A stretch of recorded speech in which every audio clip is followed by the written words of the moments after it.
orúkọ ńlá Jésù. Ọlọ́run ìjìnlẹ̀ fẹ́ agbé ọ̀gá àyàn ológo fún àkókò yìí lẹ́ẹ̀kan sí. Wọ́n tó ní gbogbo ọpẹ́ lọ́wọ́, wọ́n tó ní gbogbo èyí, wọ́n tí gbogbo agbára ń bẹ lọ́wọ́ ìwọ Jésù yìí.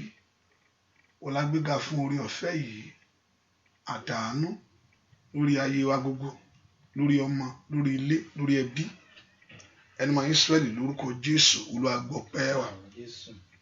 Wọ́n la yìn lógo fún iṣẹ́ rẹ.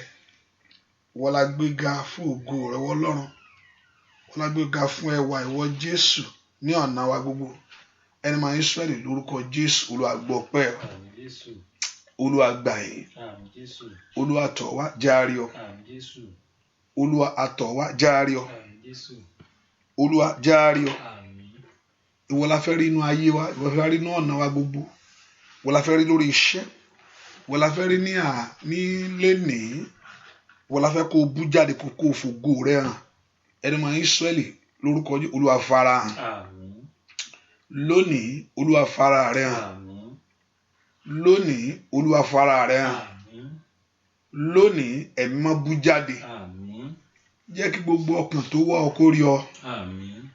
Jẹ́ kí gbogbo ọkàn tó ké pè ọ lórúkọ Jésù kó rí ìṣẹ́gun rẹ, kó rí ìfarahàn wọ Ọlọ́run alààyè. Jẹ́ ká lọ pẹ̀lú ìdáláre. Ó ní ìgbà yẹ onírúurú ní àìsàn wọn. Ó ní ṣùgbọ́n wọ́n fi ayọ̀ lọlé. Gbogbo èèyàn tó wọnú àdúrà yìí wá, ẹ̀mọ́ jẹ́ kán fi ayọ̀ lọlé.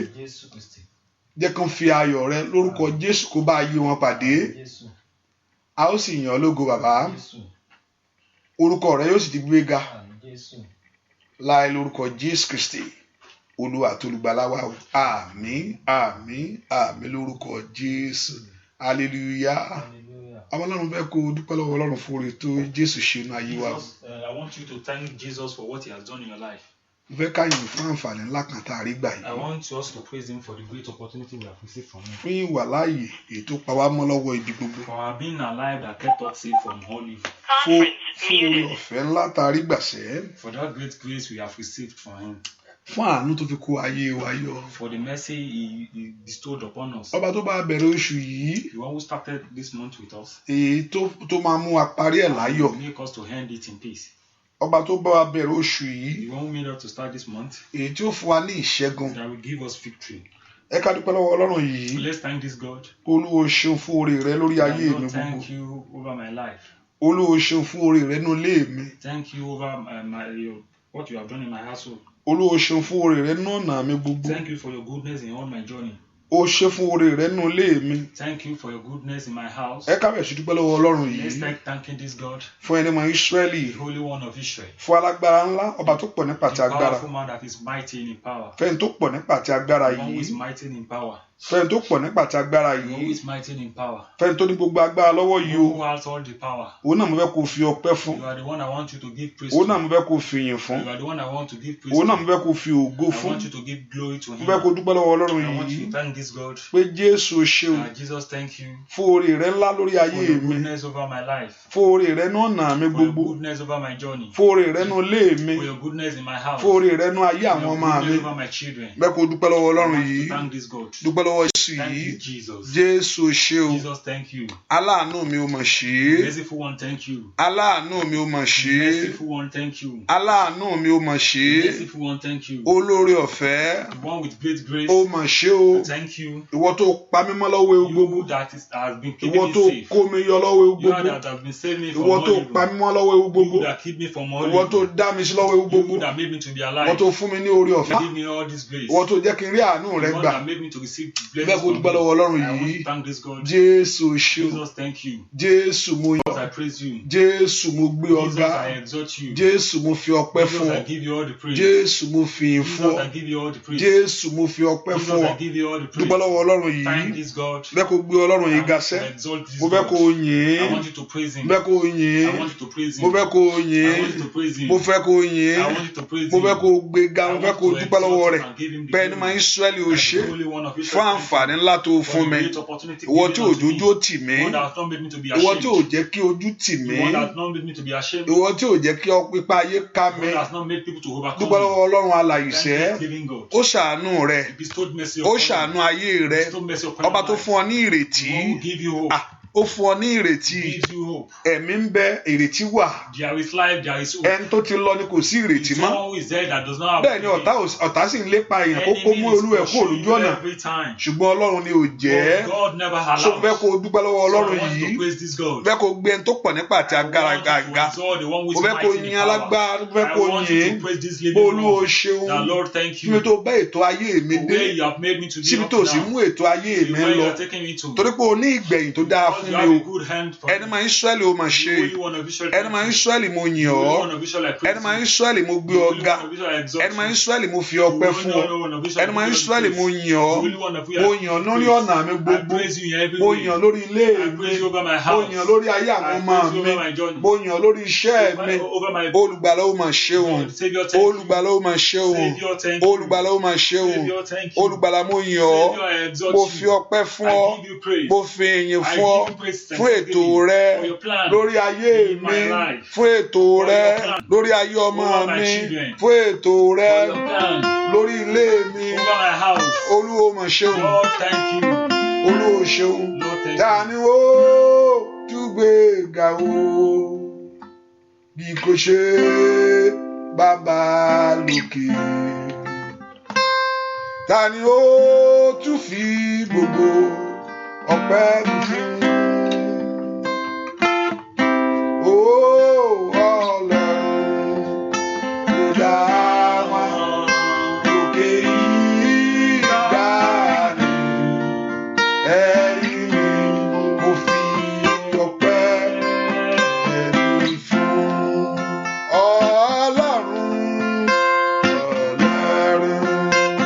dá wa lókè ìgbàanì.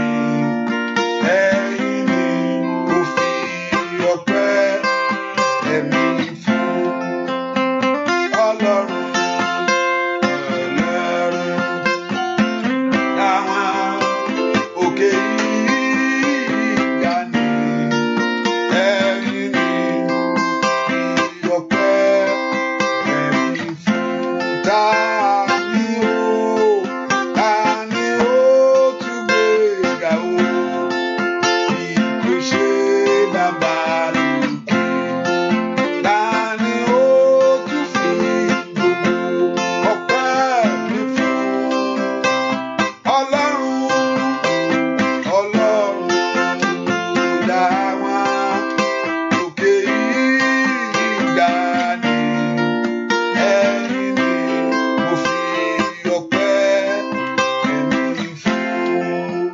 Ta ni ó tún gbé ga o bí kò ṣe Bàbá lókè? Ta ni ó tún fi gbogbo ọpẹ́ mi fún? Ọlọ́run dá wa lókè ìgbàanì. Ẹ̀yin ni mo fi ọpẹ́ ẹ̀mí fún. Olólọpẹ́ olóní He's gbogbo. the one that holds all the praises and thanksgiving. Olóní ọpẹ́ lórí ayé wa. He holds all the praise in your life. Olóní ìyìn. He holds the praise in your life. Olóní gbogbo ògo. He holds all the glory. Jésù ó máa ṣeun. Jesus, thank you. Jésù a yìn ọ́. Jesus, I praise you. Jésù a yìn ọ́. Jesus, I praise you. Jésù a gbé ọ ga. Jesus, I exalt you. Dúpẹ́ lọ́wọ́ rẹ̀ sẹ́. Thank this God. Dúpẹ́ lọ́wọ́ rẹ̀. Thank him. Dúpẹ́ lọ́wọ́ rẹ̀ sẹ́. Thank him. Yìn Olúwa o. Bóyá Ọlọ́run àgbáyé o. Ẹ gbé ga. Olúwa o. Ọlọ́run àgbáyé o. Ẹ gbé ga. Ìyàtọ̀. Bóyá Ọlọ́run àgbáyé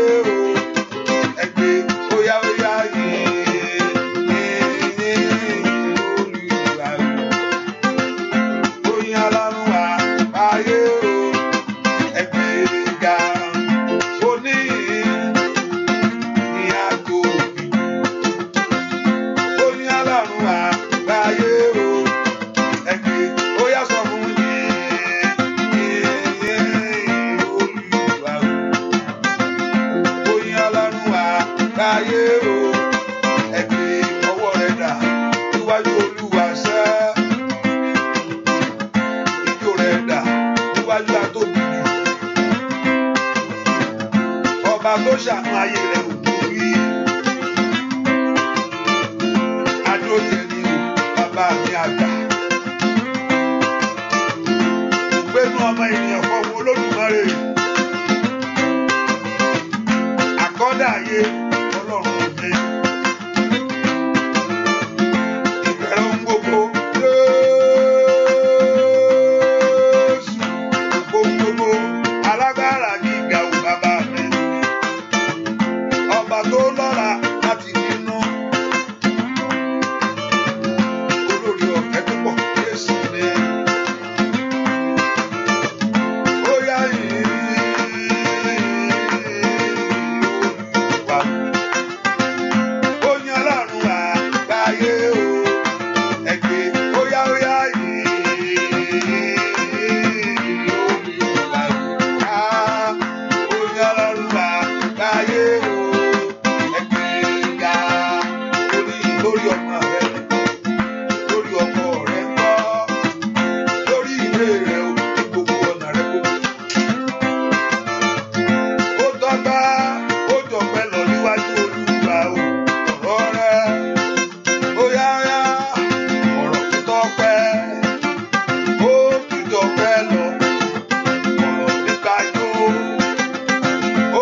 ọba tó ṣàánú fún ọ. Thank the God who bestowed mercy upon you. Dúpẹ́ lọ́wọ́ ẹni tó ní ọsẹ́. Thank the one who owns your life. Ọba tí òjò burú fún ọ. The one who has not made it to be bad for Mo ní you. bí ọ̀tá ṣe ń rò ó ju bẹ́ẹ̀ lọ. The way enemy thought of it, Wọ́n fẹ́ kó bàjẹ́ yẹ́nyẹ́ ni. they want everything to be destroyed completely. Ṣùgbọ́n Ọlọ́run ni ò gbà. But God never give them Wọ́n fẹ́ that kó chance. sọnù mọ́ ọ lọ́wọ́, They Ọlọ́run want ni ò everything to jẹ́. get lost from your hands. Jésù ló dó tì But ọ́. Jesus stood by you. Ọba tó gbà ọ́ lọ́wọ́ ìyà lọ́wọ́ God ẹkún. made you who Ẹ ká fi stayed. ọpẹ́ fún Ọlọ́run Let's yìí. give praise unto him. Ọlọ́run mi ò mọ̀ ṣe. Please God, thank you. Ọlọ́run mi ò mọ̀ ṣe. God, thank you. Mo dúpẹ́ pé o wà ń bẹ̀ I fún mi thank you sẹ́. because you are there for me. Mo dúpẹ́ pé o wà níbẹ̀ I fún thank mi. you because you are there for me. Mo dúpẹ́ pé nígbà tó tíyàn sùn lọ kò mọ ibi tó wà o. Because when you sleep, Ṣùgbọ́n nobody ìwọ knows where ó you are. wà ń bẹ̀ fún ọ. But he's there for Ó you. wà ń bẹ̀ fún ọ. He's there for you. Ọ̀tá rò pé kó lọ mú mọ́lẹ̀. Anything of you Ṣùgbọ́n àbò Jésù dájú. but Jesus created Orí you for ọ̀fẹ́ you. rẹ̀ ga lórí His ayé grace was rẹ̀. so great for you. Bẹ́ẹ̀ kó dúpẹ́ lọ́wọ́ Ọlọ́run I want to yìí. thank him. Olúwa dúpẹ́ pé o wà ń bẹ̀ fún I mi. thank you because you are there O for me. jẹ́ kí ipa ayé ká mi. Because you never allow you O to jẹ́ kí ọ̀tá overcome. ṣe ẹ̀yẹ́ You mi. don't have a line limit. Ayé ń bèrè fún òfin lé wọn lọ́wọ́. Wọ́n ń wá kiri òjò ń rí. They are searching for it. Bẹ́ẹ̀ kó dúpẹ́ lọ́wọ́ Ọlọ́run alààyè Thank yìí. this God, living Ọba God. tó jẹ́ agbára fún ọ. Who is your power? Ọba tó jẹ́ bí ìsádi Who fún ọ. is your- Ọba tó jẹ́ bí ògo fún ọ. Who is your glory? Ọba tó jẹ́ bí ẹwà fún ọ. Who is your beauty? Ọba tó jẹ́ bí ààbò fún ọ. Who is your faith? Bẹ́ẹ̀ kó dúpẹ́ lọ́wọ́ Ọlọ́run Jésù Thank mọ̀ you, ṣe God. fún ètò rẹ lórí For ayé the mi. plan over my life. Fún iṣẹ́ tó ń bá lọ. For the work you Tí are iṣẹ́ tó ń continuing. bá lọ. For the work you Yí are continuing. kàtàyà bàbà sọ́tò lè ń tún fún iṣẹ́ tó ń bá For lọ. the work you are Lórí continuing ọ̀nà my life. mi gbogbo. Over my journey. Dúà lórúkọ Jésù Kristi. Olúwa wa. Amen. Ẹ ká sọ fún Ọlọ́run tó bá ní mo ti ṣẹ̀ sí ọ. Lord, I have sinned against you. Tí mo sì mọ̀ pé mo ṣẹ̀. And I know I sin. Ó bí ìdíwé tẹ́ ẹ bá sọ pé òun ò ní ẹ̀ṣẹ̀. Bible says if you say you do not commit sin, Àpé ẹ̀jẹ̀ Jésù ní ìdí that kankan means fún the mi blood kò of ṣe Jesus kankan means fún mi. nothing to you. Ẹ bá sọ pé inú wa pé ẹ bá pé mi ì ní ẹ̀ṣẹ̀ o. If you say you don't have sin, Àpé ẹ̀jẹ̀ Jésù ò ṣe that kankan means fún the ẹni blood yẹn. of Jesus is in vain for you. Àpé mi ì dẹ́ṣẹ̀ mi. Ó ní pé ẹni yẹn pé irọ́ ló pa. That person is a liar. Pé òtítọ́ ò sì sínú And rẹ̀. there is no truth in him. Ó ṣùgbọ́n tí èèyàn bá mọ̀ pé ẹlẹ́ṣẹ̀ ni But if you ọ. know you are a sinner, And he knows you are a sinner, you have sinned against him. and you know you have sinned against him, Tó o sì ronú pìwàdà ẹ̀ṣẹ̀ rẹ. and you have repented of your sin, Ó ní olódodo ni he said Ọlọ́run that God is so faithful láti dárí gbogbo ẹ̀ṣẹ̀ to jì. forgive all sin. Ó ní tí n bá pa ẹ̀ṣẹ̀ mọ́ ní He said if àyà I keep mi. iniquity in my heart, Ó ní Olúwa kì yóò gbọ́. Lord will not answer me. Sọ fún Ọlọ́run mo pa Tell ẹ̀ṣẹ̀ God, mọ́ àyà mi o. Lord, Mo sì fẹ́ kó o gbọ́ ohùn mi I want you to lónìí. hear my voice today. Bẹ́ẹ̀ kó o ṣàánú I fún want mi to ni. bestow mercy upon Bẹ́ẹ̀ kó o me. dárí gbogbo I àṣírí want mi to jì. forgive me all my Mo fẹ́ kó o bá mi iniquities. dákẹ́ I olùfisùn. want to put Mo silence fẹ́ kó o to bá my mi dákẹ́ ẹni tó ń accusers. fẹjọ́ mi I sùn. want you to put silence Ẹni tó ní pé kí èrè o yẹ mi mo fẹ́ kó o jẹ́ kó dákẹ́. I want you to silence Mo fẹ́ kó o them. fi àánú gbà I mí. want your mercy to save me. Mo fẹ́ kó o fi àánú kó I ayé want to mi use yọ. your mercy to save my Mo fẹ́ life. kí ọwọ́ àánú rẹ kó I gbélé mi want your lórí. hand of mercy to touch my Mo fẹ́ kó o life. ṣàánú fún mi I lónìí. want to have mercy Mo upon fẹ́ kí my ayé mi life. kó rà àánú I gbà. want my life to receive Mi ì fẹ́ mercy. gbàgbànú àdúrà I o. don't want to pray in Mi vain. ì fẹ́ wá I lásán. don't want to come in Mo vain. fẹ́ rí ọ. I want to see you. Mo fẹ́ rí ọ. I want to see you. Mo fẹ́ rí ọ. I want to see you. Mo fẹ́ rí ọ. I want to see you. Mo fẹ́ rí ọ.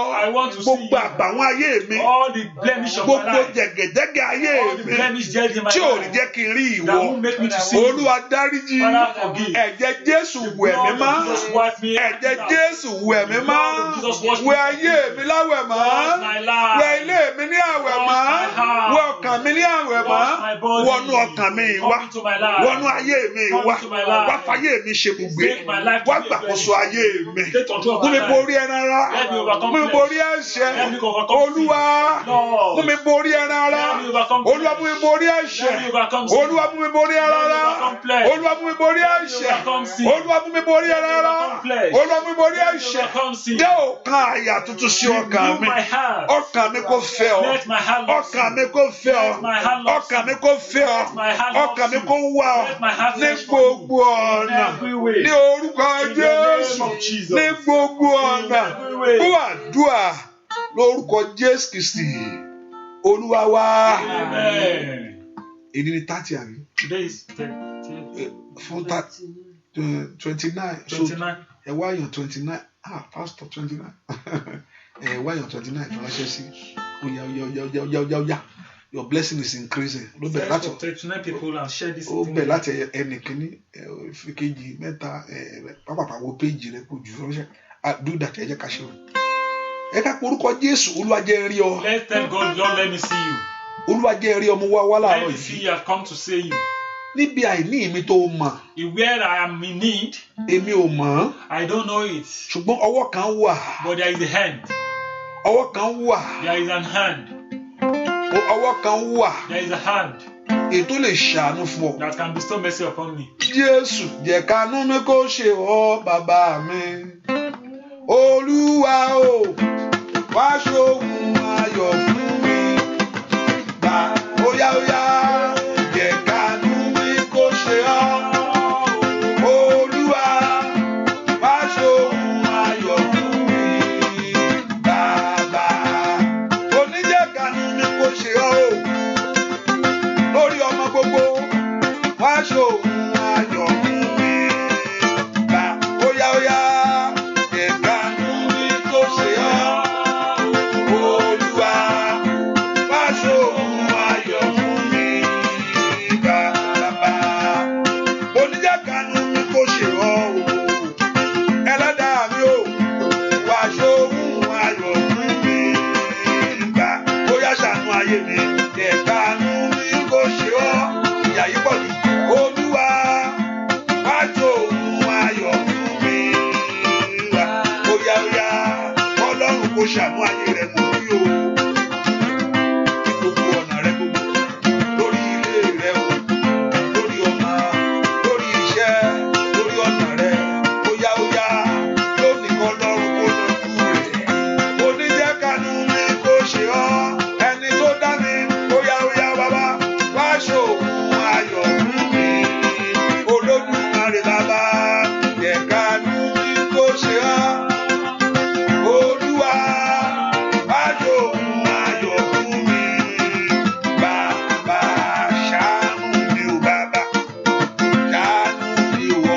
Óyá sọ bẹ́ẹ̀, ṣàánú mi o bàbá. Óyá ṣàánú mi o. Óyá kó ṣàánú ayé rẹ̀, ṣàánú mi o bàbá. Óyá ṣàánú ayé wa, ṣàánú mi o bàbá. Óyá ní tàdádù òkòtò yàgàbà, ṣàánú mi o bàbá. Óyá ó ṣàánú mi. Olúwa tó sì ṣàánú mi o bàbá. Óyá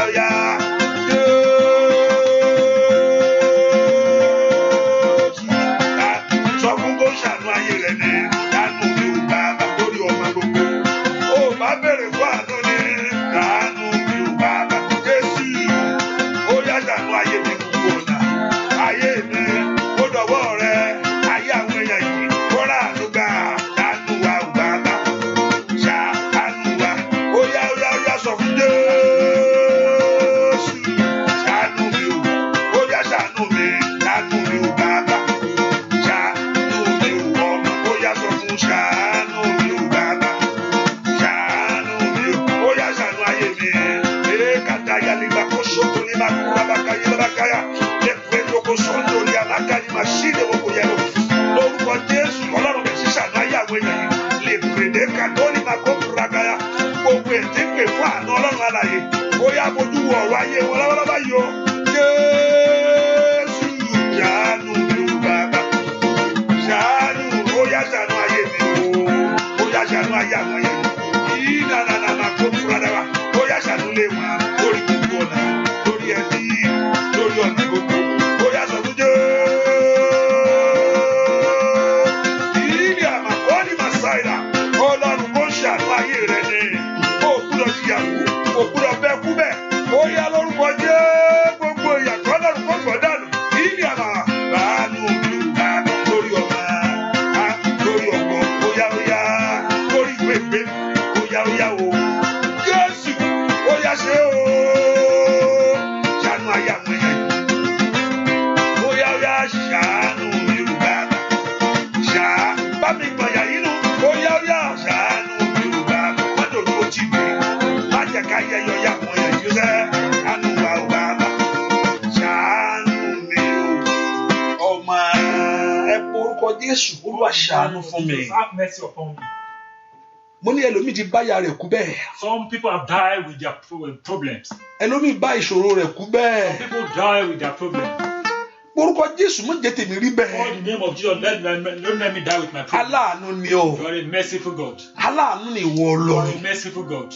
oṣù tí fẹ́ parí. This month is coming to an Gbogbo end. rẹ̀ gbogbo tó yẹ kí ayé mi ti ní tí ayé mi ò tí ì ní ṣàánú mi. But I'm here to get that mercy and Orúkọ Jésù lórí ọmọ gbogbo. call the name of Jesus over Mo your fẹ́ kúrò children. lọ́wọ́ ìdààmú I want to yìí. leave this problem. Mo fẹ́ kúrò lọ́wọ́ ogun I want yìí. this problem to leave Mo me. fẹ́ kí ayé mi kúrò lọ́wọ́ I àṣetì want my yìí. life to Mo fẹ́ kí oore kó bẹ̀rẹ̀ fún mi sẹ́. I want good things to start. Orúkọ Jésù. In the name of Jesus. Olúwa ṣàánú fún Have mi. mercy upon me. Olúwa ṣàánú fún Have mi. mercy upon me. Nínú àdúrà ẹ̀ láàárọ̀ In yìí. this prayer this morning, Ìrì ayé mi kó tọ̀ mí wá. the of my life come unto my Nínú life. àdúrà láàárọ̀ This yìí. prayer this morning, Ẹ bá yanjú rẹ̀. solve my problem. Ẹ yanjú rẹ̀. Solve my Gbogbo tó problem. ti dàrú. Everything scattered in my Gbogbo tó life. ti wọ́. Everything that is Ní not orúkọ Jésù. in the name of Jesus. Olúwa yanjú ẹ̀ lónìí. Cause the solution to it. Ohun tí ìkórìtà tí ò yé mi At this yìí. point, I don't Mo want fẹ́ kó mú mi jáde kó ń bẹ̀. I want to take me Mo fẹ́ out. kó gbogbo ayé I mi want to fún mi. take the big glory Mo of fẹ́ kó ṣàánú mi God. ni. Have mercy upon me. Olúwa ṣàánú mi. Have mercy upon my Bó life. o ṣe ṣàánú Bàtínúmẹ́wù. Stop mercy upon me. Bàtínúmẹ́wù pè fún I àánú. know let's call for mercy. Ó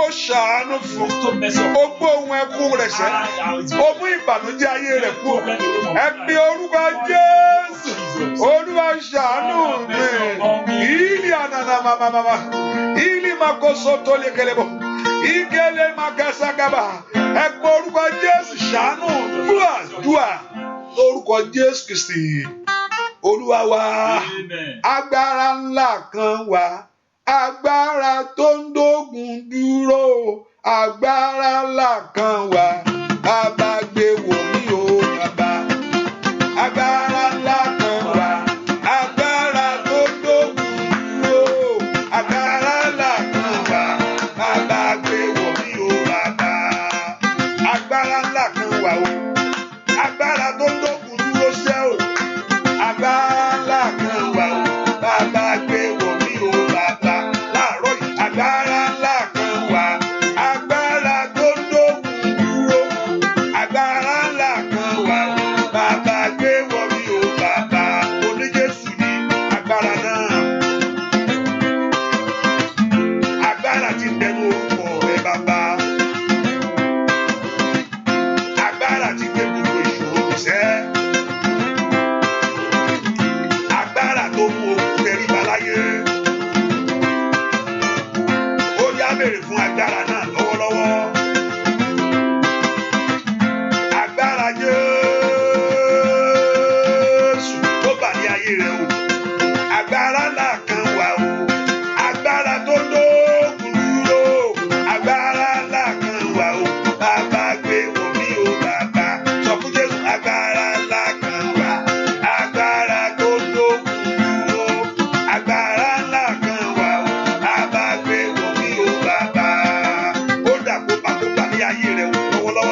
ó yá kó wọlé wá o.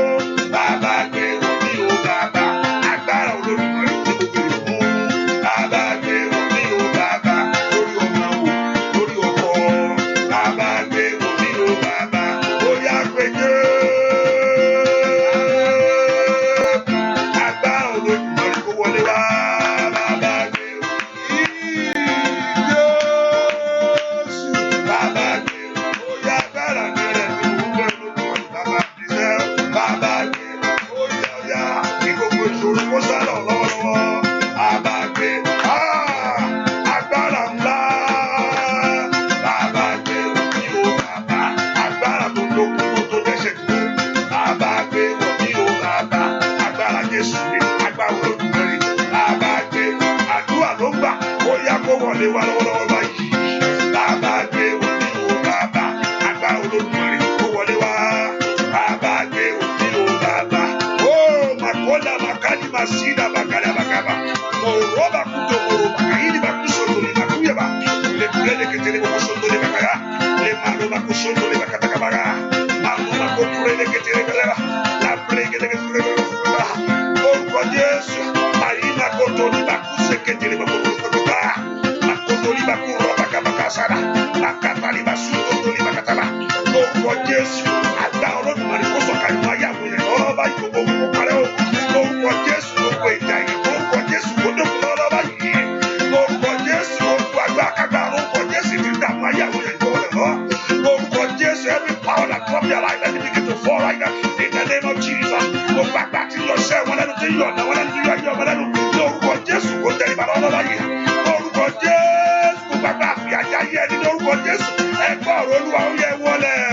Ó lórúkọ Jésù. Agbára ńlá Olódùmarè bàbá mi. Ó yá lórí ọmọ gbogbo lórí iṣẹ́ gbogbo mo bèrè fúnṣẹ́. Bàbá gbé wọ̀ mí o bàbá. Ẹ orúkọ Jésù. Call the name of Jesus. Mo ṣàpèjẹ kọrin yẹn mo rí èékánná. As we were singing, I saw nail. No nail. Ọwọ́. I saw Finger. fingernail. Fingernail yẹn wọ́n kùn.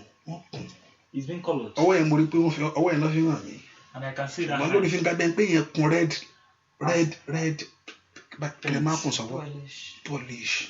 As if it's been polished red. Bẹ́ẹ̀ pé red lọ́wọ́ yẹn. I see that. Àwọn gbogbo ẹni yẹn náà ọwọ́ yẹn báyìí ọwọ́ yẹn bí polish red ni. Gbogbo ọwọ́ yẹn lórúkọ Jésù gbogbo ọwọ́ tí ayé sọ pé ti gbọ́ wọlé tí ò ní ṣe rere. Táyé sọ pé ọwọ́ yẹn kankan ò lè jáde mbẹ̀. Pé ọwọ́ yìí kò sí nǹkan tó máa jáde mbẹ̀. Lórúkọ Jésù ọ̀run kò yí padà. Amen. Ọ̀run kò yí padà. Amen. Ọ̀run kò yí padà. Amen. Ọ̀run kò yí padà. Amen. Ọwọ́ yìí kò gba àtúnṣe ńlá. Amen. Ṣàmì dáadáa. Ọwọ́ yìí kò gba àtúnṣe ńlá. Amen. May that hand receive great renewal. Ọwọ́ yìí kò gba àtúnṣe ńlá. May that hand be renewed. Ọwọ́ yìí kò gba àtúnṣe ńlá. May that hand be renewed. Ẹ pe orúkọ Jésù. In the name of Jesus. Àgbà tí ń dán ogun dúró. Every power that stops Wọnú ayé mi wá. come into my life. Mo tún fẹ́ rìn ìrìnàjò ọ̀tún. I want to go into a new Mi journey. gbọ́dọ̀ tún mú àṣetì. I must not go with failure again. Mi gbọ́dọ̀ tí mú I àmúbọ́. must not come out with failure again. Ojú ìgbàgbọ́ ò gbọ́dọ̀ tì I must mí. not be put to shame in this. Ayé mọ̀ pé òun gbàdúrà. People know you are praying. Ìkà ọ̀sán pálọ̀ ló máa bẹ́ẹ̀ ṣe. Say that God will do it for you. Olóòní yálé aláwo. You say we never go into. Olóòní yálé Say oníyògùn. we never go to another league. Ó ní pé Jésù ni ó ràn án lọ́wọ́. Jesus will help. Ayé sì ń dóde ohun tó fẹ́ ṣe People fún are waiting for ọ. what is going to Ayé ń happen. dóde ọ Olódùmarè. Waiting for you in my Wọ́n wo àrà tó fayú èmi dá. magic you are going to do. Ìkànnà máa kó sóto yagaba. Olúwa dìde nínú agbára rẹ̀. Rise in your power. Àgbà tí ń dá ogun dúró. That stops problems. Tó mú àṣetì kú ònú ayé ẹni.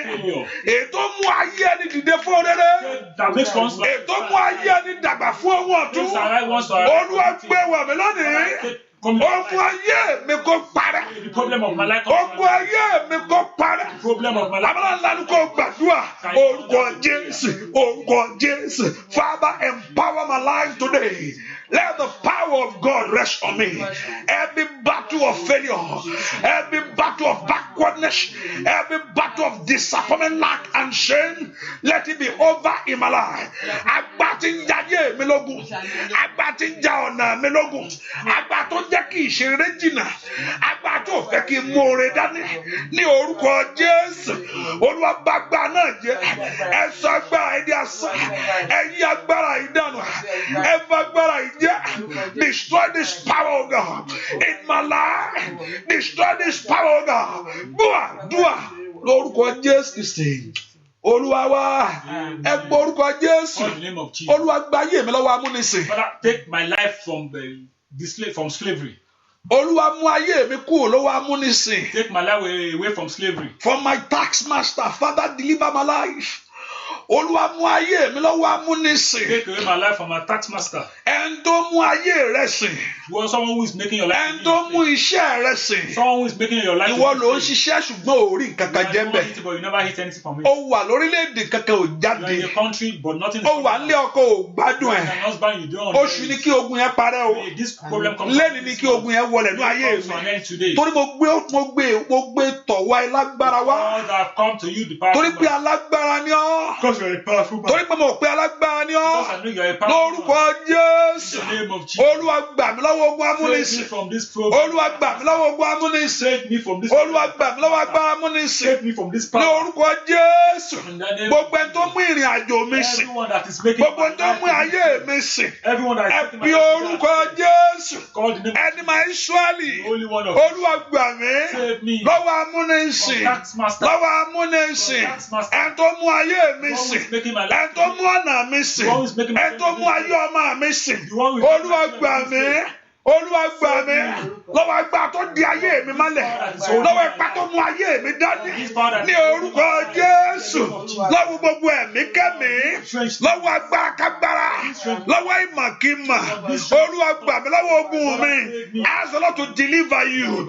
Ask the Lord to deliver you. Ask the Lord to deliver you. Ask the Lord to deliver you from that power that is holding your life. Lọ́wọ́ agbára tó di ayé rẹ mọ́lẹ̀. Ní orúkọ Jésù. Dúà lórúkọ Jésù Kristi. Olúwa wa. Dúà lórúkọ Jésù Kristi. Olúwa wa.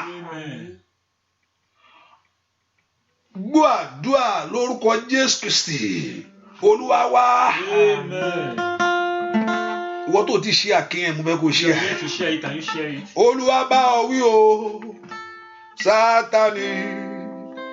Olúwa bá ọ wí o, nínú ayé mi. Olúwa bá ọ wí o, Sátánì. Jáde, jáde, jáde.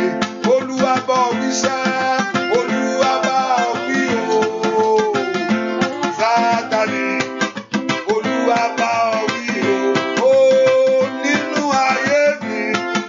Olúwa bá ọ wí o, Sátánì. Jáde, jáde, jáde. Ó yá sọ fún Jésù. Olúwa bá ọ wí o, ó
sórí àbá nínú ayé mi. Olúwa bá ọ wí o. Ó Sátánì jáde jáde jáde ogun àìníṣẹ́. Olúwa bá ọ wí o. Ó Sátánì lórúkọ Jésù. Olúwa bá ọ wí o. Ó nínú ayé wa. Ó Olúwa bá ọ wí o. Sátánì jáde jáde jáde ọmọ mi múra. Ó Olúwa bá ọ wí o. Alàtàyà ni a máa Sátánì. Olúwa bá ọ wí o. Andayaka sọ́ni gbogbo braga babos. Le prede kete le ba shike le ba kura ba kila ba. Mahiri ba ko prede kata. La tende le ba ka kuro ke seke le ba ka. La prede ke ba. Olúwa bá ọ wí o. Sátánì. Aidia Olúwa bá ọ wí o. Elia ma ko sine ba ko prede kete le ba. Oya oya Olúwa bá ọ wí o. Sátánì jáde jáde jáde Ọlọ́run ọ̀run bá ọ wí o. Olúwa bá ọ wí o. Ayé ló bá kú sálí bàkàbà. Ó ní ẹ máa kọ́ péré ká súnlẹ̀ dẹ́kun lórí táyé bá. Má péré ká súnlẹ̀ bẹ́kẹ̀rẹ́ bá. Lórúkọ Jésù nínú ayé àwọn èèyàn yìí. Oya oya oya oya ẹ̀kọ́ ẹ̀wí jáde. Jáde jáde oya jáde lórúkọ Jésù. Olúwa bá ọ wí o. Ọlọ́run ni o. Sátánì lórúkọ Jésù. Olúwa bá ọ wí o. Oya sọ fún sẹ́ nínú ayé tì í. Olúwa bá ọ wí o. Sátánì jáde jáde jáde. Mo gbàdúrà I pray gbogbo ogun tó dúró tì ọ́. every problem that stands with you, Olúwa bá ọ wí lọ́wọ́lọ́wọ́ báyìí. God governs against you now. Ẹnìkan mi mò ń wo bí orúkọ ẹ bí FADY something y mò ń bí sàrí FA. Mo gbàdúrà lórúkọ Jésù ìyanu kó ṣẹlẹ̀ nínú ayé rẹ. Olúwa bá Sátánì wí nínú ayé rẹ lónìí. Against Satan in your life today. Ẹ pe orúkọ Jésù. Call the name of Jesus. Olúwa bá ìwọ ogun àìníṣẹ́ ìwé God o. speaks against you this joblessness. Olúwa bá ọ wí o. God speaks against you. Olúwa bá ọ wí o. The Lord speaks against you. Ẹ kò pe orúkọ Jésù. Call the name of Jesus. Ìwọ bó Olúwa bá ogun àìníṣẹ́ ṣe. Speaks against you this joblessness. Ìwọ ogun tó fẹ́ fi ìrìn àjò mi ṣòfò. This problem that is wasting my time. Ogun tí ó fẹ́ kí n gbádùn àwọn ọmọ mi. Problem that doesn't want me to enjoy. Olúwa bá ọ wí. God speaks Ìwọ against ogun amú ayé ẹni sìn. problems of Ìwọ ogun adáṣí ẹni rú. you. This problem Ìwọ ogun abáṣí ẹni jẹ́. this problem that Ogun tó ní kó ṣe kó má jẹ́ ń bẹ̀. problem that says you should Ogun tó ní pé kó má dà. problem that says you Olúwa bá ọ wí. Olúwa bá ọ wí. against Olúwa bá ọ wí láàárọ̀ yìí. Ó bá ọ wí nínú ilé mi. Olúwa bá ọ wí lórí iṣẹ́ mi. Ìwọ agbá kágbára. Ìwọ agbá ajayé ẹni níyà. Ìwọ agbá apá ayé ẹni lójú. Ìwọ agbá fi ẹ̀gàn ṣe ayé ẹni. Olúwa bá ọ wí láàárọ̀ yìí. Olúwa bá ọ wí. Ìwọ ogun tó dó tì mí. Ìwọ ogun tí ń baṣẹ́ mi jẹ́. Ìwọ ogun tí ń dààmú ayé àwọn ọmọ mi. Ní orúkọ Jésù. Olúwa bá ọ wí. Ìwọ ogun tó fẹ́ fi ayé mi sínú ìrònú. Ìkàtà yàrá bàkà. Ìwọ ogun tó fẹ́ fi ayé mi sínú ìdààmú. Olúwa bá ọ wí. Fún àdúrà lórúkọ Jésù Kristi. Olúwa wá. Ẹ pọ orúkọ Jésù. call the name of Jesus. Olúwa gbàjọba lálágbá tí ń dààmú ayé mi. Father, take kingdom away from those problems, powerful men that are controlling my life. Olúwa gbàgbá lọ́wọ́ agbá tí ń dààmú ayé mi. Take power away from this powerful man Ẹ tí ń controlling my jàgàbá life. lórí ayé rẹ This person sẹ́. that is controlling my life. Èyí tí ń dààmú ayé The one rẹ. that is dominating my Ó ní life. Ọlọ́run kọ́ ló fìyà jẹ o. Say God is not the one suffering. Aláàánú ni The Ọlọ́run. merciful God. Ìgbà táwọn ọmọ Ísírẹ́lì bá ṣẹ̀ sí. Whenever the Israelites sin, Tí Ọlọ́run bá fi wọ́n sí ọwọ́ ọ̀tá, á fi wọ́n sí ọwọ́ ọ̀tá and wọn. God will lead them to their enemies. Nígbà tó bá ti ronúpìwàdà, Whenever they repent, Ọlọ́run á dá wọn padà. God will restore them Á back wá fìyà jẹ ọ̀tá yẹn. and make that enemy to suffer. Ọlọ́run náà ò kí ń lò yàn gidi, èèyàn burúkú náà ní í lò. God used the dangerous people. Ìwọ tó bá ń dààmú ọmọ ẹnìkejì ẹ. If you are suffering your Mo ń pọ́nìṣì sísá yẹn gan, mo ń jẹ́ yà gan. you say you are punishing somebody. Tẹ́ni ẹ bá ké gbọ́ Ọlọ́run lórí rẹ̀. If that person should call upon God because of you, Ìyà yẹn á tún fara hàn ní ayé olú that ẹni o. problem will show forth again in your life. Ọlọ́run náà ò kí ń léèyàn gidi pé àbámi jẹ ní ìyà. God does not Kò ní even lo ọmọ tiẹ̀, kò ní lo ọmọ. So ẹni tó ń dààmú ẹ, Ọlọ́run ṣètò ẹ̀ fún ìyà nìyẹn. God sets up bad people to punish people. pé ọmọ èṣù ni ọ̀rẹ́dì pé àwọn ilẹ̀ mọ́rúṣẹ́ báyìí ṣe jẹ́ kí n bá mi bá ń fọwọ́ bá ẹni ìdí ẹ̀. The condemned person that God used to send such a àwa ènìyàn náà máa ń nẹni ẹ̀ mo ń jẹ́ ìyà mo ń ṣe lọ́ṣẹ́ gan à ń dààmú ẹ̀ gan ṣùgbọ́n nígbà tẹ́ni yẹn bá ké pe Ọlọ́run ẹni tọ́lọ́run tó ń lò yẹn ìyà wà fún ọ̀rẹ́dì àwa jẹ ìyà yẹn ó kárí ìwọ náà ẹlẹ́mìí èṣù ni mo rí bẹ́ẹ̀ pé òkè ó wàá jìyà rẹ̀ wọ́n má jẹ́ kí sátani fàyè gba sátani láti jẹ́ irinṣẹ́ ìyà fún ọmọnìkejì torí pé gbàtẹ́ni ẹ bá ké pe Olúwa o ó ń padà Ọlọ́run yóò gbọ́ o yóò sì jẹ iye inú ẹ̀ yíyà padà ẹ pe orúkọ Jésù ẹ jẹ́ kí ìyà ayé mi dópin lọ́wọ́ agbára tí mú ayé mi sè ọdún yóò gbúdọ̀ tún lọ mọ́ mi lọ́wọ́ o ìgbà wo ló dà bàbá oṣù yóò gbúdọ̀ tún sọnù mọ́ mi lọ́wọ́ nínú oṣù ọ̀tún mo fẹ́ wọ̀ lọ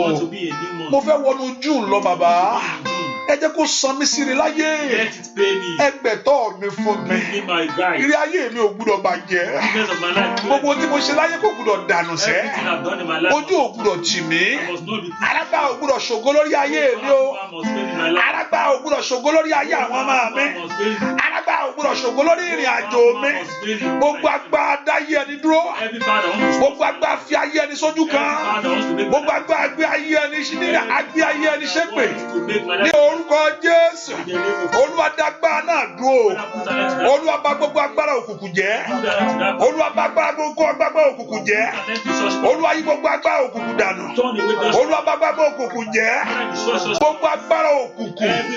gbogbo agbára òkùnkùn lórí mi lórílẹ̀-èdè yìí gbogbo ìmọ̀ òkùnkùn lórí iṣẹ́ mi gbogbo ète òkùnkùn lórí ọ̀nà mi Olúwa sọ di asán lónìí ẹ jáyé mi gbà ẹ jáyé mi gbà ẹ jáyé mi gbà ẹ jáyé mi gbà lọ́wọ́ ogun àrọ́mọbí yìí lọ́wọ́ ogun àrọ́kọ yìí lọ́wọ́ ogun àníwò ìgbẹ́nu yìí lọ́wọ́ ogun àdáṣeyọrí yìí Olúwa jáyé àwọn èèyàn yìí gbà Olúwa jáyé mi gbà lọ́wọ́ agbá tó dúró tì mí lọ́wọ́ agbá tó dúró ti iṣẹ́ mi lọ́wọ́ agbá tó dúró ti ọ̀nà mi lọ́wọ́ agbá tó dúró ti ayé àwọn ọmọ mi lọ́wọ́ agbá tó dúró ti ọ̀nà mi gbogbo orúkọ Jésù Olúwa jáyé mi gbà dúà orúkọ Jésù Kristi Olúwa wa ó ti tó gẹ́ o Jésù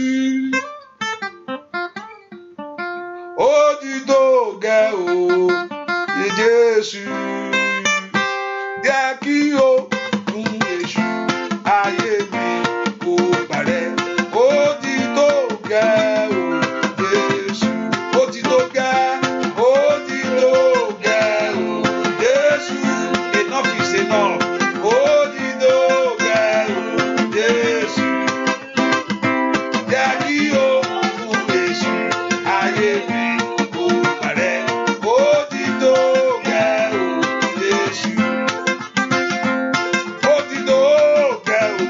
Alágbára ìyà yìí pọ̀ jù ó ti tó gẹ́ o Jésù jẹ́ kí o èṣù iye mi kò parẹ́ ó ti tó gẹ́ o Jésù Ọlọ́run mi ó ti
kẹ́mi ó yẹ jáde. Iná Ọlọ́run kó mú lọ́wọ́ báyìí gbogbo ẹ̀mí kẹ́mi ó yẹ jáde. Ìrì àmàkórí ọ̀rọ̀ lórúkọ Jésù ni mo wá o. Lórúkọ Ọlọ́run alààyè Ọlọ́run ọba ògo ni mo wá o. Lórúkọ Jésù ni mo pè ní jáde. Ọba tó fi agbára fún mi tó fi àṣẹ fún mi tó ní kí n máa lọ. Lórúkọ Jésù gbogbo ogun tí ń jayé àwọn èèyàn yìí ó ti dógẹ́ o Ọlọ́run mi. Ìrì àmàkórí bàkàkàbà olóòrò fẹ́ ṣe ìyanu ńlá. Àwọn èèyàn ti dé iṣẹ́ kan ọ̀ ẹlẹ́dàá mi bàbá. Káyé kórì ìwọ Ọlọ́run ó pọ̀ jù kọ́ má rí ọ lọ o. You are too much for them not to experience you.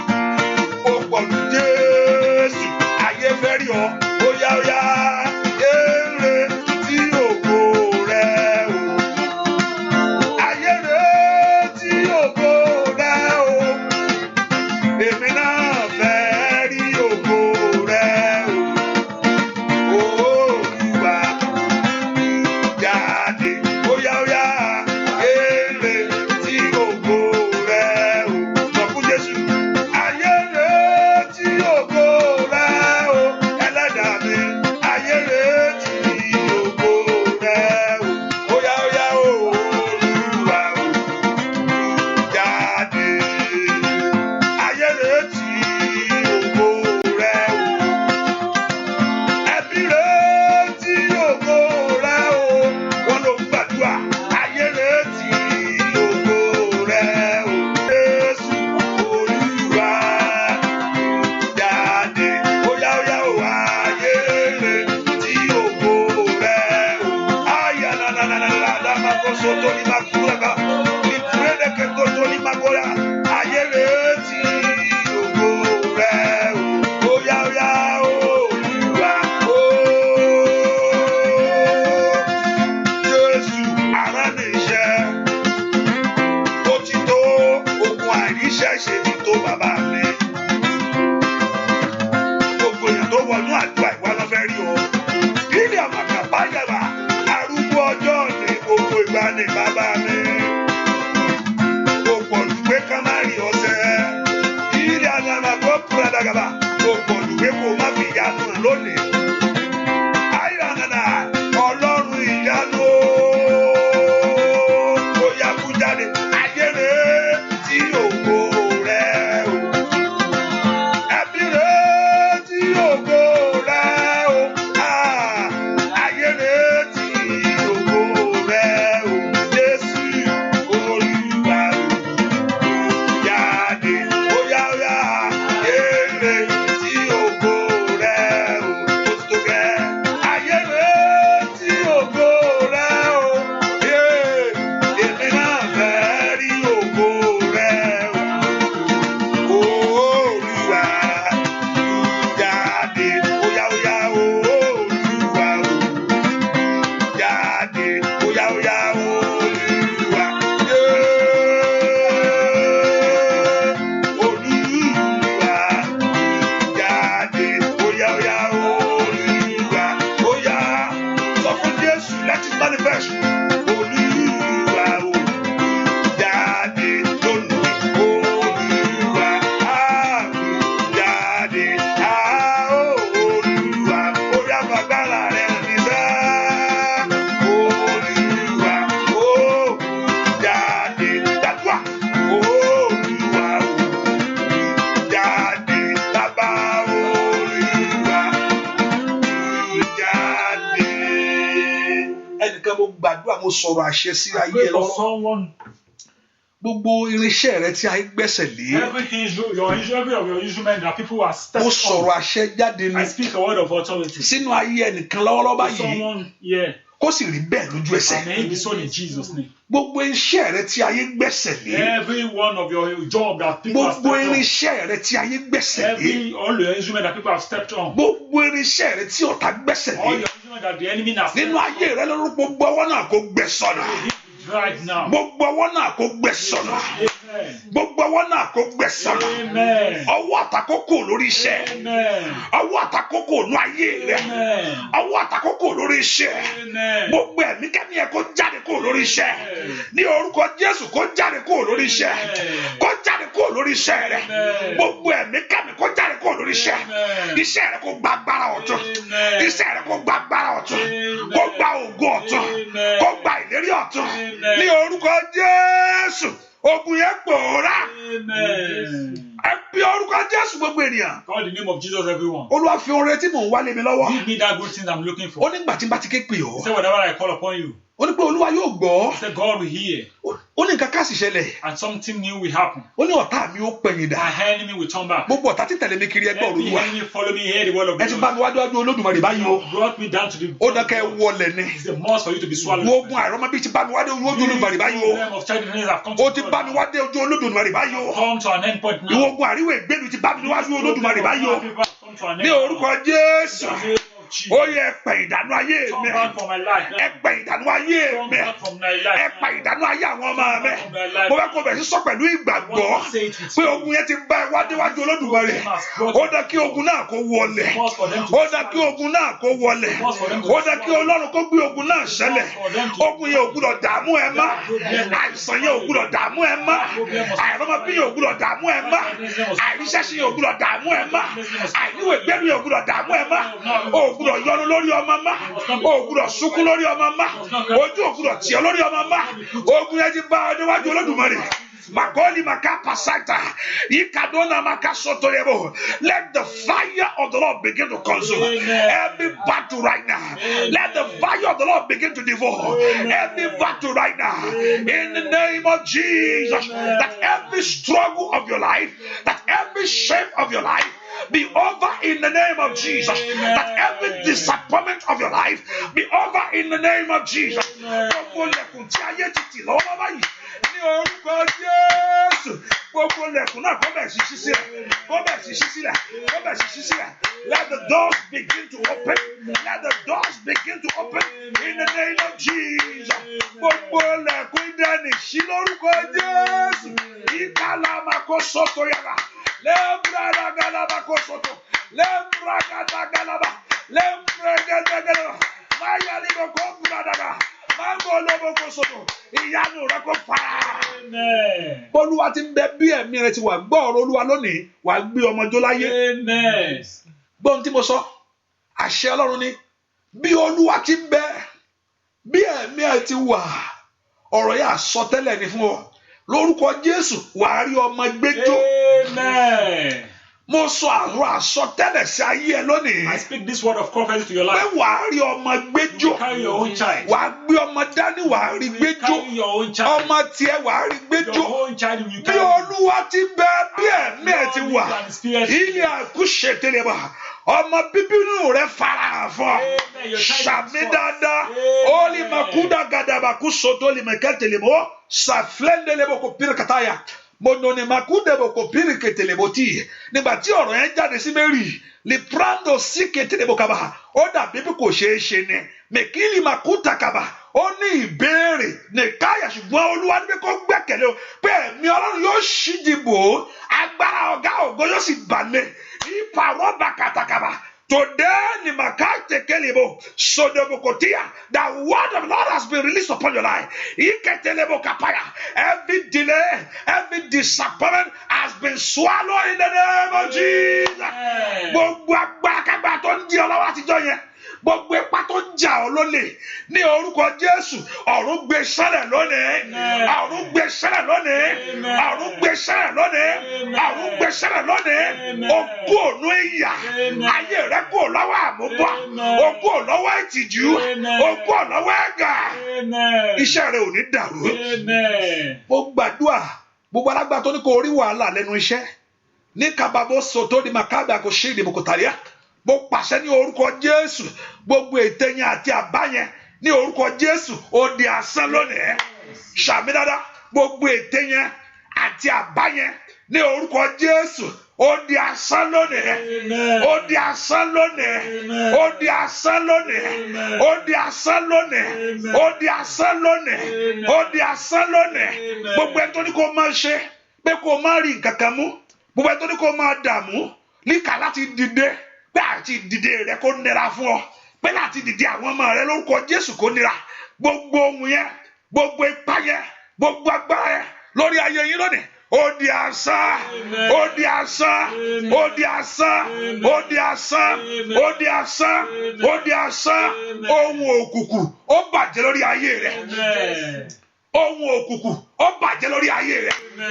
Every voice of darkness, gbogbo ohun òkùnkùn nínú ayé àwọn tó wọnú àdúrà yìí wá ní orúkọ Jésù, gbogbo ohun òkùnkùn yẹn ó bàjẹ́ lónìí.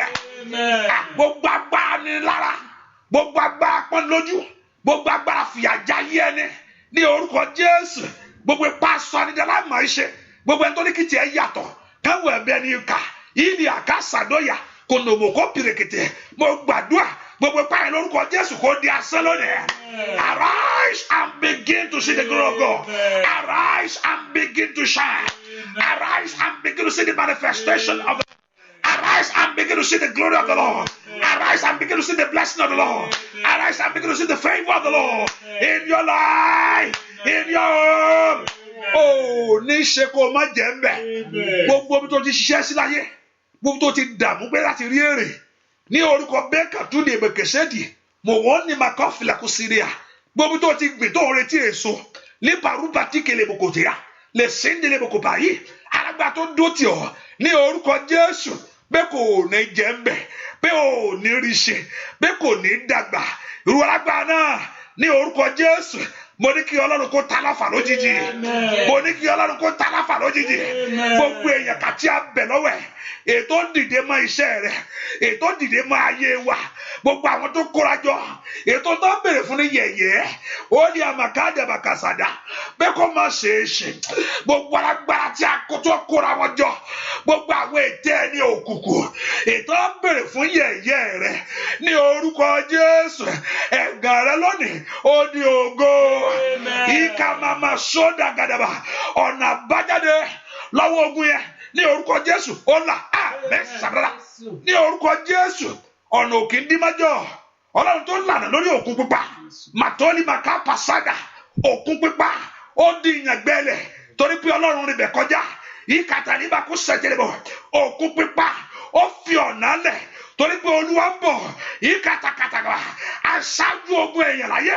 Ní orúkọ Jésù, ìkàpàdé ìbàdà gbogbo ibi tí ọ̀nà ti dí ní kàtàkàbàkàbà tí àwọn alágbára ti kóra wọn jọ bẹ́ẹ̀ kò sí ọ̀nà fún ọ bẹ́ẹ̀ kò ní ṣe é ṣe bẹ́ẹ̀ kò lè rí gbà bẹ́ẹ̀ kò gbàgbé ẹ̀ tábà ń pè kò lè kàn ọ́ ní orúkọ Jésù. Ọba tó rí òkú kọjá kó rí ogun ayé rẹ kọjá ọ̀nà ńlá fún ọ lónìí ọ̀nà àbájáde ńlá fún ọ ọ̀nà àbájáde ńlá fún ọ. A way out for you, a way out for your life, a way out for your children. Ogun tó dámà tó fi wọnú àdúrà yìí, every problem that you have identified, the one that you have not yet identified tó farasin ètí ń ṣayé rẹ lọ́sẹ̀. Ogun tó ti dámà ti ń jà ọ́ ìkàmádà yàbàkúṣàtà àti eléyìí tó farasin torí pé o wá síwájú ẹlẹ́dàá rẹ lónìí. Ọba tó ní gbogbo agbára lọ́wọ́, ọba tó ní gbogbo ipá lọ́wọ́, ogun náà kó wọlé lọ́wọ́, ogun náà kó wọlé wá, ogun náà kó wọlé lọ. Ó ní rí má, ó ní rí má.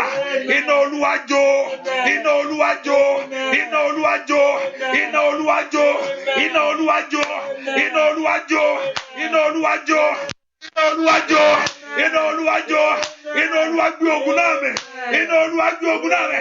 The presence of the Lord consumed that battle. The presence of Jehovah God consumed that battle. Tani walking? What you say, Babeli? Tani walking? What you Olúwa Ọlọ́run alààyè? Ní orúkọ Jésù, gbogbo ogun ìdààmú, gbogbo ogun àṣetì, gbogbo ogun àmúbọ̀ nínú ayé àwọn èèyàn yìí. Iná Olúwa jó, ìkàtàkàbà. The presence of the Lord consumed it. The presence of the Lord consumed that battle. You are free from that shame. You are free from that disappointment. Ogun yẹn fi ayé ẹ lẹ̀ lọ́rọ̀. Ogun yẹn fi ayé rẹ lọ́rọ̀. Ogun yẹn fi ayé ọmọ rẹ lẹ̀. Ó fi ayé ọmọ rẹ lẹ̀. Ó fi iṣẹ́ rẹ lẹ̀. Ní orúkọ Jésù ti Násárẹ́tì, ò ní rí ogun náà mọ́. Ẹ̀mí ìdánimọ̀ fún ohun ọ̀tun. Ẹ̀mí ìdánimọ̀ fún ohun ìgbéga. Ní orúkọ Jésù, ẹ̀mí ìdánimọ̀. The Spirit of God for a great things, the Spirit of God for blessing, the Spirit of God for anything, let it rest upon your life. Ọwọ́ tó kó lu agbógbélé olórí, lọ máa ṣe rere, lọ máa ṣe rere, lọ máa ṣe rere. la máa ṣe rere, la máa ṣe rere, la máa ṣe rere. Gbàdúrà lórúkọ Jésù Kristi Olúwa wa. Àmín, àmín, àmín lórúkọ Jésù. Máa jọba lọ Olúwa, máa jọba lọ Olúwa, máa jọba lọ, máa jọba lọ Olúwa, máa jọba lọ, máa jọba lọ Olúwa. Èsì tí a kò lè rọ̀ lóyè, alágbára tá kò lè ṣẹ́gun ní. Ìjọba rẹ̀ dùn mọ́ mi yéye o. Máa jọba lọ Olúwa. Ìgbà mẹ́ta mo fẹ́ wo kọrin yẹn. máa jọba lọ Olúwa. Máa jọba lọ Olúwa. Máa jọba lọ. Máa jọba lọ Olúwa. Bàbá mi ó máa jọba lọ. Ó ti gbàjọba nú ayé rẹ ni. Alágbèsì tá kò lè rọ̀ lóyè. Alágbára tá kò lè ṣẹ́gun ní. Ó ìjọba rẹ̀ dùn mọ́ mi yéye o. Óyá, óyá, óyá.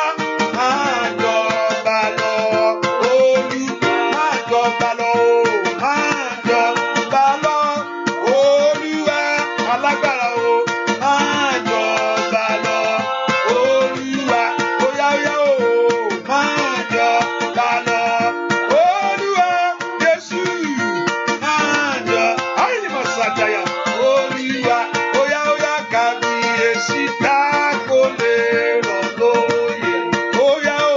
Alágbára tá kò lè ṣẹ́gun ní. Ìjọba rẹ̀ dùn mọ́ mi yéye o. Máa jọba lọ Olúwa. Máa jọba lọ.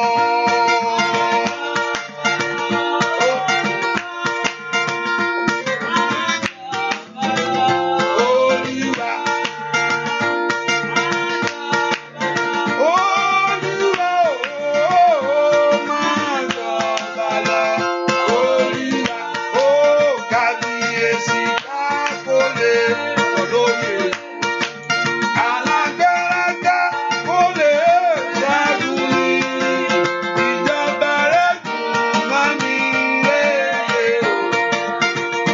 Máa jọba lọ Olúwa. Ìjọba Jésù ó gba ayé rẹ lónìí. Your kingdom of Jesus saves your life today. Ìwọ tó ń wáwò ìgbélu yẹn, You that is looking for that paper, mo fẹ́ Olúwa ti fún ẹ ń wé ẹ yẹn. God has given you that your green card. Ìwọ tó ń wáwò ìgbélu yẹn, dúpẹ́ lọ́wọ́ Ọlọ́run, tẹríba, worship God, dúpẹ́ lọ́wọ́ Ọlọ́run ti fún ẹ ní ìwé yẹn. God has given you. Wàá rí láìpẹ́ yìí, wàá rí pé wọ́n á fi ìwé ìránṣẹ́ sí i. Surely see that it will be sent to you. Wàá rí láìpẹ́ yìí. Thank you, Daddy. Wọ́n á fi ìwé ìránṣẹ́ sí ẹ. He will send it to you.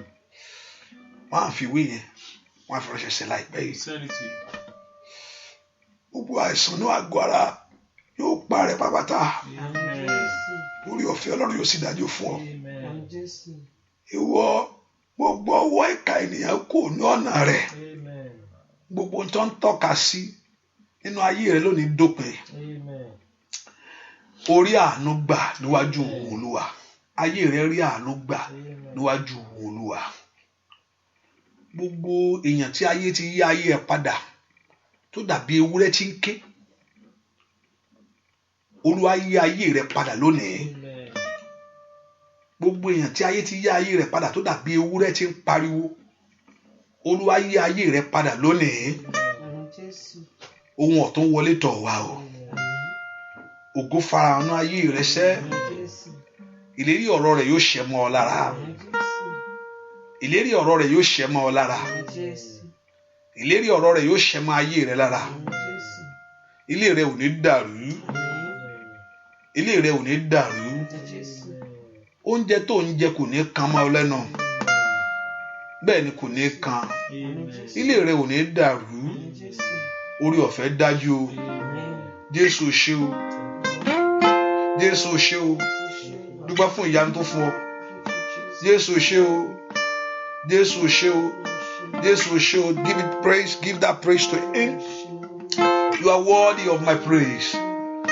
Alpha, Omega, you are worthy of my praise. See them. You are worthy of my praise. See them. O ṣé Baba.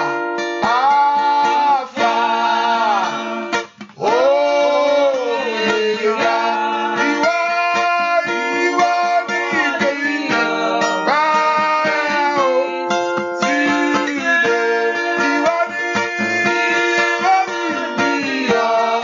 Ó bá dúpẹ́ lọ́wọ́ ẹni tó gbà ọ́ lọ́wọ́ ẹkún yẹn. Alpha, Alpha, ó ṣé bàbá mi o. Omega, Alpha, ẹlẹ́dàá mi. Omega, ìwọ nìkan ni ìtọ́sí o. Bàbá, nínú ayé wa ìwọ nìkan ni ìtọ́sí o. Mo fọpẹ́ fún ọ bàbá mi o. Alpha, Omega, ó ṣé bàbá mi o. Alpha, Omega, ó ṣé ìwọ nìkan ni ìtọ́sí o. Bàbá, ìwọ nìkan ni ìtọ́sí o. Bàbá. Gbogbo táyé sọ pé kó dojú délẹ̀ nínú ayé ẹ lónìí. Everything people want to turn down in your life, Olúwa gbé sókè fún ọ. God make them arise now. Olúwa gbé sókè fún ọ. God lift them up now. Olúwa gbé sókè fún God ọ. lift them now. Olúwa gbé sókè fún God ọ. lift them now. O ti rí ìrànlọ́wọ́ gbà. You have seen help from God. Mo ń sọ fún ẹnìkan lọ́wọ́lọ́wọ́ ìrànlọ́wọ́ ti jáde fún ọ. Help has come for someone now. Ìrànlọ́wọ́ ti jáde fún ọ. Help has come for someone now.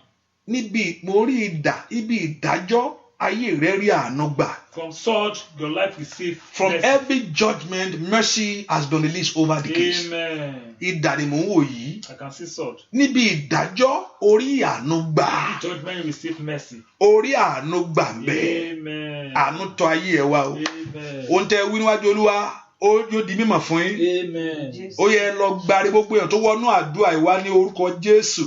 Ó yẹ ẹ dá ìtúsílẹ̀ mọ́. Amen. Ẹ mọ ìtúsílẹ̀. Amen. Ọlọ́run ló ní kí n sọ bẹ́ẹ̀ ní orúkọ Jésù ti Násárẹ́tì. Gbogbo èèyàn tó wọ sínú àdúrà ìwá ní orúkọ mo sọ ohun tó sọ fún mi. Ó níbi tí ọ̀rọ̀ bá sì wà agbára ń bẹ ń bẹ. Ọ̀rọ̀ bá àwọn bá mo fọ̀ jáde o. Kí ogun ilé, kí ogun òde, kí ogun àdúgbò, kí ogun ọ̀rẹ́, kí àìsàn àgọ́ ara, àìní ìfọ̀kànbalẹ̀, àìrọ́mọbí kó gbọ́ ọ̀rọ̀ Olúwa. Ní orúkọ Ọlọ́run Ísírẹ́lì mo sọ̀rọ̀ yìí. Ní gbogbo èèyàn tó wọnú àdúrà ìwá. Ó yẹ ẹ gba ìtúsílẹ̀. Ẹ gba ìtúsílẹ̀. Ẹ gba ìtúsílẹ̀. Gbogbo òkun ó ti já pátá. Ẹ gba ìtúsílẹ̀. Òkun yẹn fò jáde. Ẹ rí mọ́. Ẹ ti dẹni òmìnira. Ẹ mọ̀ bẹ́ẹ̀. Ẹ mọ̀ bẹ́ẹ̀. Ẹ mọ̀ bẹ́ẹ̀. Bẹ́ẹ̀ ni ó sì rí. Thank you, my Father. Mo rí ọkọ̀ kan bẹ́ẹ̀ pé abandoned car ni. Wọ́n gbé ọkọ̀ yẹn síbẹ̀. Ṣùgbọ́n Olúwa ní pé ọkọ̀ yìí èmi ó gbé dìde. Ọkọ̀ ibẹ̀ pé ọkọ̀ tó ti lò tó ti pa ọkọ̀ yẹn tì ní. I see a used car. Ṣùgbọ́n Olúwa ní pé òun ó gbé ọkọ̀ yẹn dìde. But God says he's going to make it work again. Ọba tó sọ pé ogun gbígbẹ yóò di àyè padà. The one that said dry bone will become life. Níbi tí ìrètí ti pin fún ọ. Where there is no hope. Ibi tí ìrètí ti pin fún ọ. Where there is no hope. Níbi tí ọkọ̀ wọn máa fi rìn ni. Wọ́n máa fi rìn. A movement lọkọ̀ wà fún. Ibi tó ti dúró sójú kan Olúwa yóò gbé ọ dìde kúrò ńbẹ̀. Amen. Where you are stagnant, God will take you away from it. Bẹ́ẹ̀ ni Olúwa yóò gbé ọ dìde kúrò ńbẹ̀. Amen. Bẹ́ẹ̀ ni ó sì rí fún ọ. Amen. Láì lórúkọ Jésù Kristi Olúwa wa. Àmín, àmín, àmín lórúkọ Jésù. Hallelujah. Hallelujah. Praise the Lord. Hallelujah. Praise the Lord. Ẹ jẹ́ sọ tọ́ka pé this next week Saturday is our Thanksgiving Saturday. Testimony time. You give your testimony from Friday and from Saturday we give our Thanksgiving. Every first Friday of the month, we pray and we give our thanks. So if you have any testimony, you can call 240-593-2570 to give your testimony or to give your thanks on Friday and also Saturday. And also this Tuesday coming up in this month, we're going to have our fasting and prayer. And that fasting, I mean, you break on Wednesday. You start, however, you can drink water if you are walking and you have to, maybe you can drink water, you can drink, but food, let it be Tuesday, let it be Wednesday. You break on Wednesday. And the Lord your God will do great things for us in the name of Jesus. And that's another. So we do that every Tuesday for this month that is coming. And also I've mentioned, even though I can see the confirmation with it on this Friday, this Friday last night, that our night vigil, after this we're going to have 7 days night and day prayer. So I have that confirmation yesterday, in that night vision, so I can see. But let's take it one by one. Just let you know that you get those. So we're going to work it out. I'm actually, because I know many of you are in Nigeria, you're in America here, so I will see how it's going to work out by God's grace. I know the Lord your God will do great things. I don't understand the fasting. We don't eat on Tuesday. I mean, we are fasting on Tuesday till Wednesday. Tuesday we're going to pray and we're going to fast. There's a fasting on Tuesday. So Every Tuesday, so you break on Wednesday. But you can drink water. Early morning, you can drink water. You can drink, but food. And if you don't drink anything, it's okay. It depends on you. It depends on how your strength. You know your body. You know where you are working. So I leave that to you. So, but Tuesday is going to be a prayer day for us from the day till. So you're going to come on Tuesday. That Lord should do something great for your life. And you will see the manifestation. There's no way out than a prayer. Because if you are actually, you could do a law. And I told you the principle of it. Jesus told us that woman, she can come before the Lord. Tell them, until you don't stop. When you stop, Olúwa ò ṣe fún mi, ìyẹn wá dákẹ́, Ọlọ́run sọ pé no, mo jàre ẹ̀. That's how I say, why? Mo bèrè, mo ní kó bèrè títí ayọ̀ àfikún until you see it. Even though tí o bá tún gbà gangan, there's another prayer again for it again. Olúwa má jẹ́ ó bàjẹ́, ayé má jẹ́ ó yí dànù. Ìyẹn á gbàdúrà títí ìyẹn á fi lọ sọ́run. You pray till you go to heaven. Even though when you get your blessing, ayé tún fẹ́ dànù pé kíní ẹ̀yẹ kó bàjẹ́ mọ́ lọ́wọ́, kó gbọ́dọ̀ bàjẹ́, kó gbọ́dọ̀ fi bàjẹ́. Olúwa ó ti fún mi o, ayé ò gbọ́dọ̀ yí dànù. No, it's another prayer again. Ayé ìyàdúrà ni. But when you come, no, don't worry, God will give rest to us when we get to heaven. You don't need to pray anymore because the one that you want to pray to is in front of you. And to make gbàdúrà sí, ó ti wà wájú ẹ, so we don't need the prayer in heaven anymore. Hallelujah. Praise the Lord. And also by God's grace, last night what happened that the app, I told you that I want to bring man of God in. So we're going to also increase our bills. I'm just saying this to you that we're going to increase the bill again because we have to do a monthly for other app again. Because I realize that bringing people in, I want to bring people in so they can be a blessing to us, but it's not really working, with the app that I'm using. So I have no choice to go to another app again and also to have other bills to the bill that is already there. So by God's grace, let's give that a try and see how it's going to work out by God's grace to able to bring people from to be a blessing. So because I love you to do that because of what we are using is not really sound very well. Let's work on that one. And I know the Lord your God will do great things I'm just letting you know, I'm just telling you because what happened yesterday. And I know the Lord your God will do great things for you and for your family. And you sharing the prayer, you are calling people to come to pray. Iṣẹ́ Ọlọ́run ò gbọdọ̀ dàgbà kí ayé tẹ̀yìn lọlẹ̀. Mo pa láṣẹ lọ́ba tó rán mi níṣẹ́ o. Lórúkọ Jésù kó gbé ọwọ́ ọ̀tún lé ayé yín sẹ́. Let it put his hand upon your life. Kó gbé ọwọ́ náà lé yín lórí. Iṣẹ́ Ọlọ́run ò gbọdọ̀ lọ òkè kí ayé yín kó má bàa dàgbà. Lórúkọ Jésù ayé yín kó bá dàgbà. Lórúkọ Jésù ayé yín kó dàgbà. Lórúkọ Jésù ọ̀nà yìí kó dàgbà lórúkọ Jésù. Ayé yìí kó dàgbà. Ò ní gbé ọmọ sí. Ẹnìkan mo gbàdúrà fún ọ, Ọlọ́run sì fa májẹ̀mú yẹn, ó ba ètè yẹn jẹ́ lórí ẹ. Ò ní gbé ọmọ sí. You will not bury any of your children. Ò ní gbé ọmọ sí o. Ò ní gbé ọmọ sí. You will not bury none of your children in the name of Jesus. Ò ní gbé ọmọ sí. Májẹ̀mú yẹn di asán. Ètè yẹn bàjẹ́. Ò ní fi ọwọ́ sin ọmọ rẹ. Ìwọ náà ẹ̀mí rẹ ó sì gùn. Ẹ̀mí rẹ ó gùn. Ò ní fi ọwọ́ sin ọmọ. Ò ní gbé ọmọ sí o. Bẹ́ẹ̀ ni ó sì rí láì lórúkọ Jésù Kristi Olúwa wa. Àmín, àmín, àmín lórúkọ Jésù.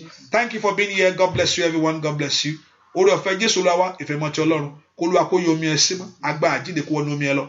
Lórúkọ Jésù, káláboyún kó bí wẹ́rẹ́. Fẹ́ni tó ń wá lórúkọ Jésù, let your womb open. Ọmọ tí Ọlọ́run gbé fún ẹ yìí, mo pa ní àṣẹ lórúkọ Jésù kó di mímọ́. Kí gbogbo èèyàn kó gbọ́ ẹ̀rí yìí.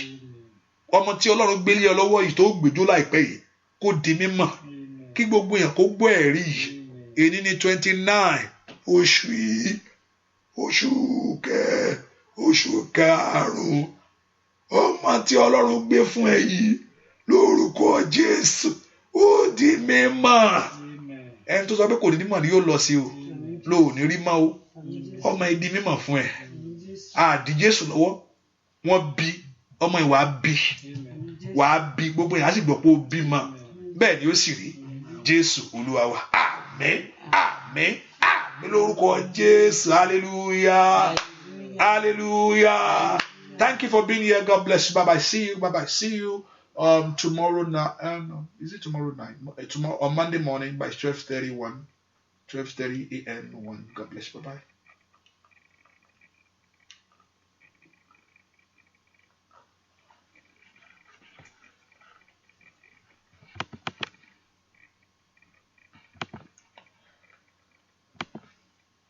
Ire mi